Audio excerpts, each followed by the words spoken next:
Buongiorno, benvenuti alla TG Sicilia. Le principali notizie. La morte dell'architetto Onorato a Palermo ha aperto un fascicolo per omicidio. Se mi succede qualcosa, aveva detto al suo avvocato, consegna questa lettera a mia moglie. Armi, droga, gestione illecita di rifiuti, a Palermo 27 arresti. C'è anche un imprenditore che vendeva illegalmente scarti riciclati con profitti consistenti, coinvolti 3 minorenni. Borgetto, prima notte in carcere per Maurizio Amoroso, l'uomo che ha ucciso a martellate la madre novantenne, soffre di una disabilità cognitiva che potrebbe essere alla base del delitto. Siccità, il ministro Musumeci a Buongiorno Sicilia, non abbiamo avuto cura delle infrastrutture, non accumuliamo l'acqua piovana, le dighe sono piene di sabbia, le reti idriche andrebbero in gran parte rifatte. Emergenza topi a Catania, cittadini e commercianti esasperati, in centro o in periferia cambia poco, da via Lago di Nicito a via Plebiscito senza sosta le segnalazioni alla nostra linea WhatsApp. Anche in Sicilia la Christian Music, un rock potente con messaggi alternativi al sesso sfrenato, alla droga, alla violenza. A San Giovanni Galermo migliaia di fan e sul palco pure l'arcivescovo Renna. Ad Acireale la granita, il dolce freddo più amato in Sicilia, ricercatissimo dai turisti, protagonista della Nivarata. Accanto alla tradizione, novità e gusti insoliti. Calcio, Palermo e Catania adocchiano Pippo Inzaghi per la prossima stagione. L'ex tecnico di Milan, Bologna, Reggina e Salernitana sarebbe nella short list di entrambi i club.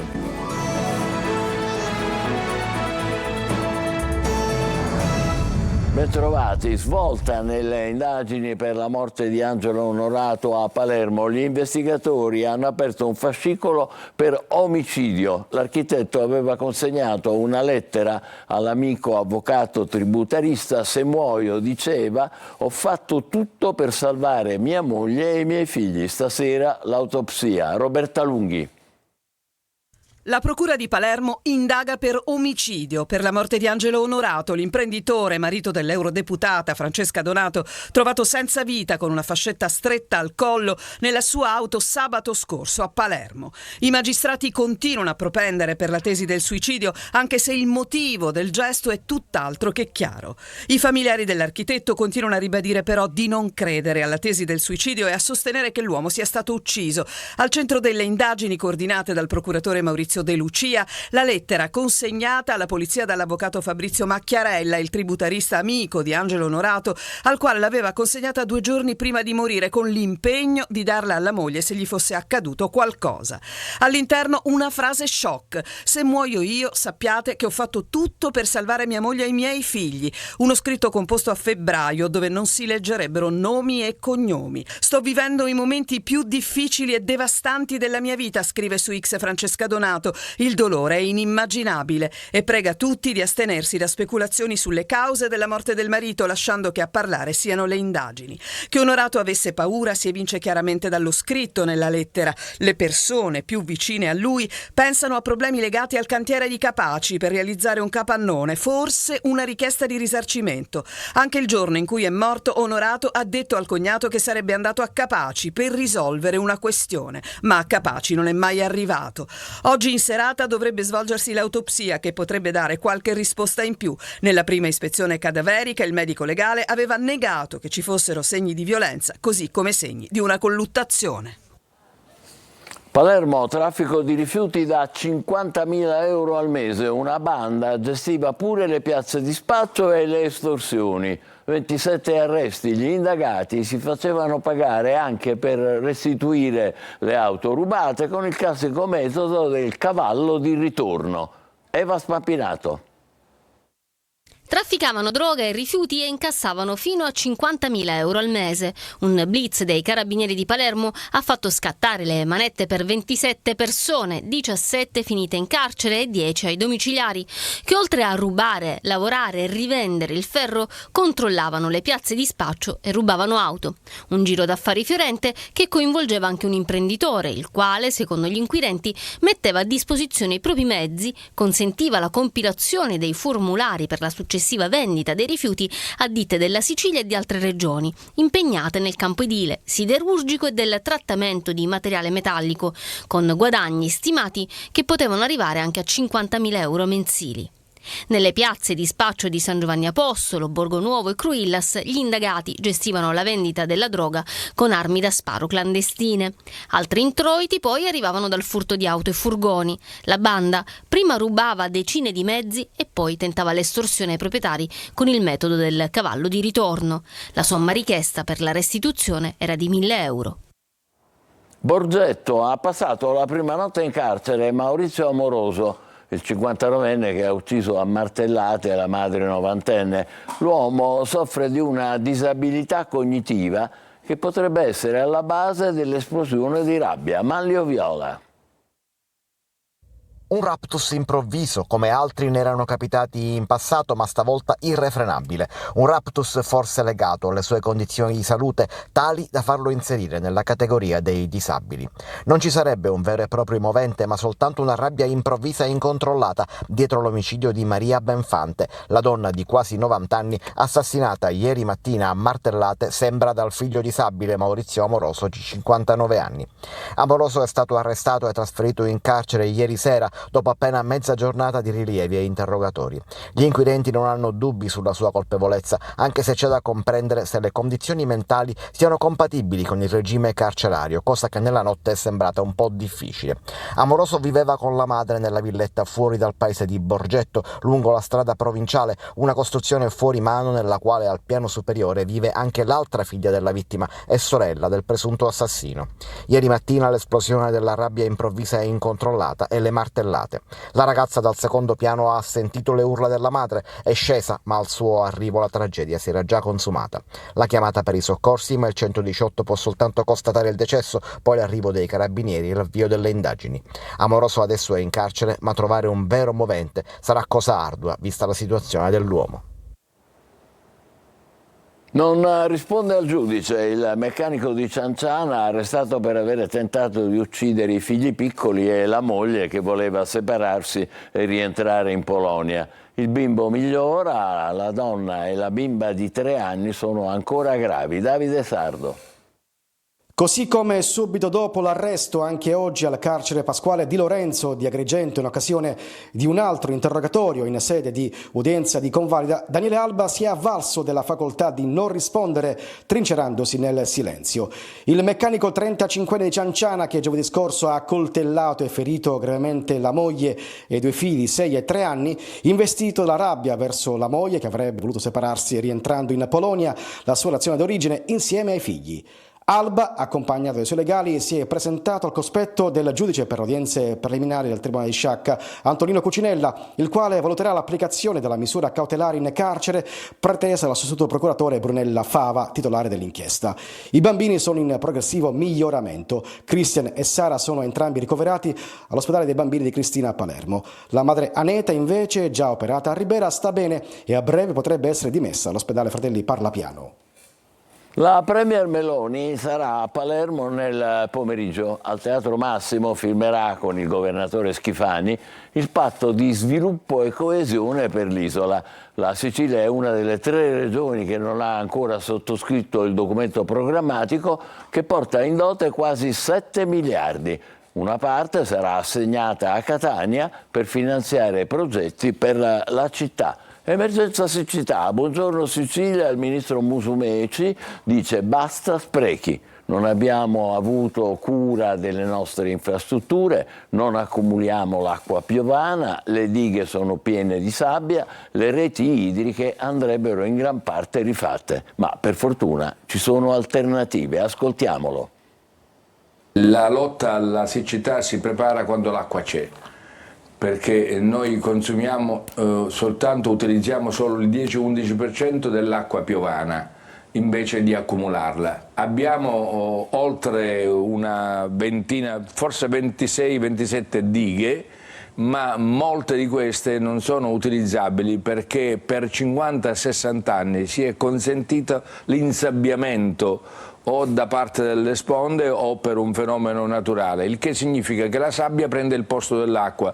La verità è che poi nei comuni la rete di distribuzione fa brodo da tutte le parti, dovrebbero essere almeno rifatte quelle delle città capoluogo. Non abbiamo avuto sufficiente cura verso le infrastrutture idriche e idrogeologiche. Abbiamo chiesto alla Regione di presentarci un elenco delle opere più importanti, ce ne ha presentate 50, su quelle stiamo assieme alle altre regioni racimolando centinaia di milioni per cominciare a finanziarli. E bisogna capire che l'acqua non si può più sprecare e bisogna trovare le soluzioni alternative. All'acqua potabile tradizionale bisogna anche abbinare l'acqua dei dissalatori, in altre parti del mondo viene utilizzata soprattutto per fini industriali e agricoli, e l'acqua dei depuratori.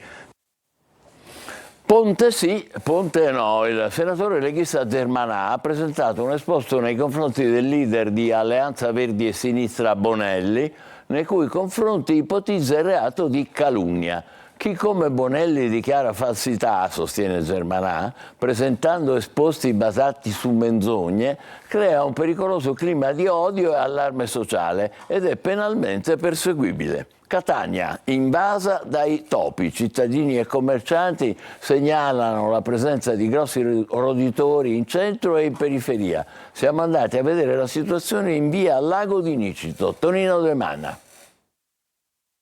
Sono grossi come gatti e a furia di rovistare tra rifiuti crescono a dismisura e proliferano di giorno in giorno. Emergenza topi a Catania con cittadini e commercianti esasperati. In centro o in periferia cambia poco. Ci troviamo in via Lago di Nicito per numerose segnalazioni arrivate alla nostra linea di WhatsApp.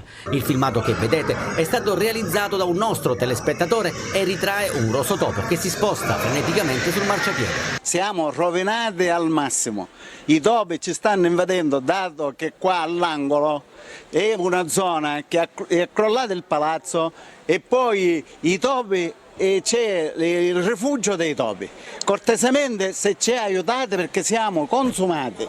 I topi si sarebbero insediati nel fossato rimasto dopo il crollo del palazzo in via Castromarino. Invece di abitarci noi ci sono i topi, come per vedere, e qua è una zona con tante attività commerciali, di ristorazione, e credo che il comune dovrebbe fare qualcosa. Altri topi sono stati segnalati in questa vecchia abitazione di via Plebiscito tra i civici 698 e 700, dove al rischio igienico-sanitario si aggiunge un serio pericolo per l'incolumità pubblica, con un balcone o quel che resta che pende come una spada di Damocle sui passanti. Dal Tribunale di Caltanissetta nuovi risarcimenti per la morte di una donna deceduta 40 anni fa per avere contratto il virus dell'epatite C dopo una trasfusione di sangue. Il marito e la figlia avevano già ottenuto un compenso di oltre 1 milione di euro. Adesso al genero e ai nipoti andranno 300.000 euro. Dalla tossicodipendenza al successo mondiale grazie alla Christian Music, un rock potente con messaggi alternativi al sesso sfrenato, alla droga, alla violenza. Un evento organizzato a Catania nel quartiere di San Giovanni Galermo che ha visto migliaia di fan arrivare da tutte le parti della Sicilia e della Calabria, salutati dal palco anche dall'arcivescovo Renna. Adelaide Barbagallo.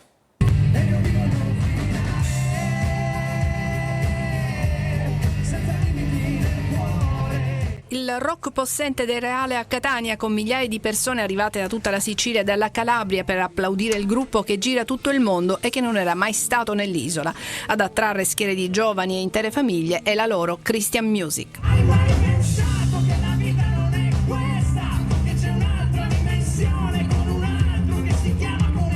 Sul palco l'arcivescovo di Catania Luigi Renna, che si è rivolto ai giovani, colpito dall'evento organizzato dal parroco di San Giovanni Galermo padre Catalfo e dal suo vice Don Bucolo. Noi siamo quelli dell'eternità, che non è l'eternamente vecchio ma l'eternamente giovane. E dalla droga, dalla strada, dalla effimera ricerca di felicità che nascono in reale. Alessandro Gallo, voce e chitarra del gruppo, e Francesca Cadorina, entrambi tossicodipendenti, nella comunità Cenacolo riscoprono il senso della vita, decidono di coniugare fede e rocco.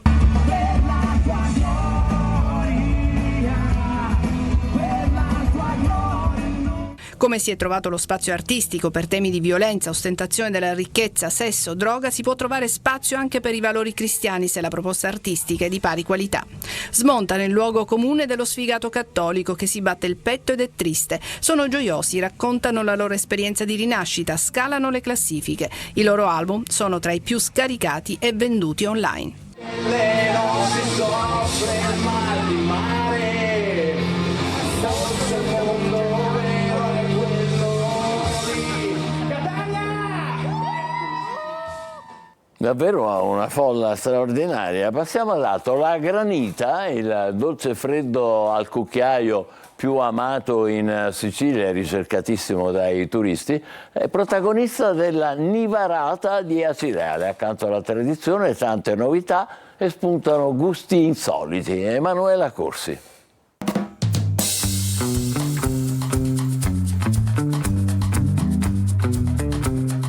Parfait, délicieux. Magnifique. Français. Tout en français. Semplice o con panna, a colazione o a pranzo. La granita è il dolce freddo al cucchiaio più amato non solo dai siciliani, ma anche da chi visita la nostra terra. A questa prelibatezza artigianale dedicata la Nivarata, il festival che ogni anno si tiene nel comune di Acireale, che inaugura l'estate e celebra la granita siciliana nel mondo. Cos'è la granita per un siciliano? Beh, diciamo che noi siamo cresciuti davanti a una granita e una brioche col tuppo, quindi la granita è storia, cultura e tradizione del nostro territorio. Si fa la granita come si faceva una volta, quindi nel tino, come funziona? Tino. Funziona che qui viene caricato con 12 parti di sale di ghiaccio e 6 di sale. Arriviamo a una temperatura di meno 21. Facciamo uno strato di ghiaccio e uno strato di sale fino a coprire, poi all'interno mettiamo il liquido che si deve ghiacciare. E si forma la granita. Si forma la granita sbattendo sempre. Quest'anno quanti sono i gusti proposti? Quest'anno i gusti proposti sono ben 36, 18 granite e 18 sorbetti in un'espressione infinita di gusti, sapori, aromaticità provenienti da tutte le parti del mondo. Accanto ai gusti tradizionali spuntano anche novità salate. Qualche ingrediente particolare? Il sale dell'Himalaya, buonissimo. Nella granita? Sì, spettacolare. Di tutti i gusti che abbiamo visto, però il sorbetto al pane cunzato è insolito. Il desiderio del gelataio di Salvatore era appunto quello di ricordare la merenda di un tempo, quella povera ma saporita.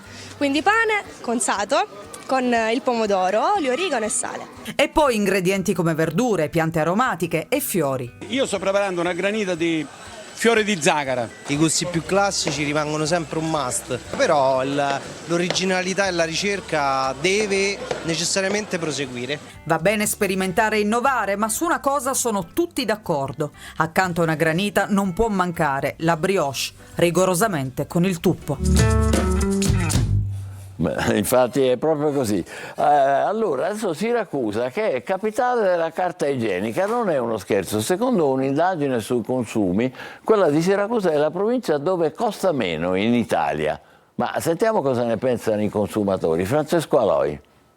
Lì ha appena fatto la spesa, sa a Siracusa cosa costa meno? Ma non la frutta, senz'altro. Forse la carne. Se le dicessi che la carta igienica a Siracusa costa meno. Non è vero. E invece sì. Ah sì? Tra i tanti rincari c'è qualcosa che va in controtendenza, è la carta igienica. Se in Italia negli ultimi 3 anni il prezzo medio è salito del 44%, Siracusa si conferma la provincia più economica. Almeno andare in bagno non diventa un problema. Ah, ecco, va bene, infatti, perfetto. Cosa ne pensa? È una buona notizia? Ma insomma, la carta igienica che dobbiamo fare? Devo mangiare l'olio, non si può cattaricchio l'olio. Almeno una devo comere invece di una o due. L'analisi è del Centro di Formazione e Ricerca sui Consumi, che ha elaborato i dati pubblicati sull'osservatorio del Mimit. Una confezione da 4 rotoli in Italia oggi costa più di 2,50 €. A Siracusa poco meno di 1,80 €. Qualsiasi cosa va bene, l'importante è che costi meno, effettivamente. Potrebbe essere una buona idea per fare una scorta. Se da un lato la notizia fa sorridere, dall'altro fa riflettere. Tutti i prodotti dovrebbero essere, però. La speranza condivisa da molti, se non da tutti, è che l'inflazione si riduca, e non solo per la carta igienica. Davvero, davvero. Ora facciamo una breve pausa, tra poco il calcio con le prime mosse di Palermo e Catania. Entrambi i club avrebbero messo gli occhi su Pippo Inzaghi. State con noi, a più tardi.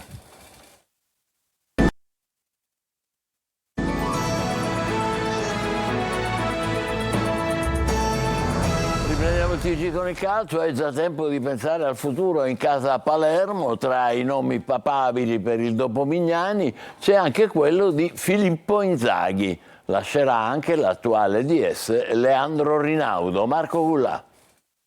Il cartello lavori in corso è già stato affisso. L'eliminazione dai playoff riecheggia ancora in tutto l'ambiente, ma il Palermo deve guardare avanti. E allora rivoluzione in atto. Il primo capitolo è quello dell'allenatore. Michele Mignani non sarà confermato. Al suo posto si è già parlato di Zanetti, ex Empoli, che avrebbe avuto vari contatti e sarebbe onorato di guidare i rosanero, ma ci sarebbe sullo sfondo anche Filippo Inzaghi. Il tecnico è reduce dall'esperienza non proprio felice alla Salernitana e il suo profilo è tenuto in considerazione dal City Group, che però sembra dare priorità a Zanetti. E poi ci sarebbe anche Dionisi, ma l'ex Sassuolo ha richieste anche da club di Serie A. A lasciare sarà anche l'attuale DS Leandro Rinaudo, il cui contratto scade il 30 giugno e che non verrà rinnovato. Da Manchester, quartiere generale del City Group, come di consueto, non filtra nulla, nessuna comunicazione ufficiale, nessuna conferenza stampa della dirigenza sull'eliminazione dei playoff, nessuna indiscrezione sulla prossima stagione e sul rilancio della squadra. Un mood operativo decisamente discutibile, poco allineato ai parametri del calcio italiano. Dopo l'eliminazione dai playoff, per il Catania occorre subito riprogrammare la prossima stagione, anche per dare un segnale importante alla piazza. E anche qui il primo nome per la panchina è quello di Pippo Inzaghi. Francesco Triolo. Non solo una partita, c'è una stagione da mettersi subito alle spalle. Il Catania guarda già al futuro, a programmare il prossimo campionato, a non lasciare nulla al caso per alimentare le ambizioni. Il primo passo dovrà essere quello della scelta del nuovo allenatore. Da giorni il nome che frulla nella mente del vicepresidente Vincenzo Grella è quello di Pippo Inzaghi. Non è il solo, ma è quello che piace di più e che potrebbe accettare la sfida rossazzurra di fronte ad un progetto a lunga scadenza, ma ha chiesto un'organizzazione tecnica di un certo tipo. Inzaghi vorrebbe cioè un direttore sportivo di un certo spessore, di cui si fida. Ecco perché il nome di Pasquale Foggia, con cui ha lavorato a Benevento, potrebbe ritornare in voga, anche se la società del presidente Pelligra sta parlando da tempo anche con Francesco Palmieri, ex responsabile del settore giovanile del Sassuolo. C'è insomma un ventaglio di opzioni piuttosto ampio che riguarda anche la panchina, perché oltre Inzaghi un altro nome è quello di Fabio Caserta, che al Massimino ha visto dal vivo anche una partita, quella contro il Giuliano. Poi si discuterà dei giocatori, ad esempio gente come Monaco, Buazza, Marini, Welbeck, Cicerelli, Peralta, Quaini, Cianci. Potrebbero ancora fare al caso del Catania, che non ha mai nascosto per esempio l'interesse per l'attaccante artistico retrocesso con Francavilla, ma autore di una strepitosa annata. Il Catania lo voleva già a gennaio, magari l'estate potrebbe essere la stagione giusta. E noi ci fermiamo qui, prossimo appuntamento lo sapete alle 20, grazie e buon pomeriggio.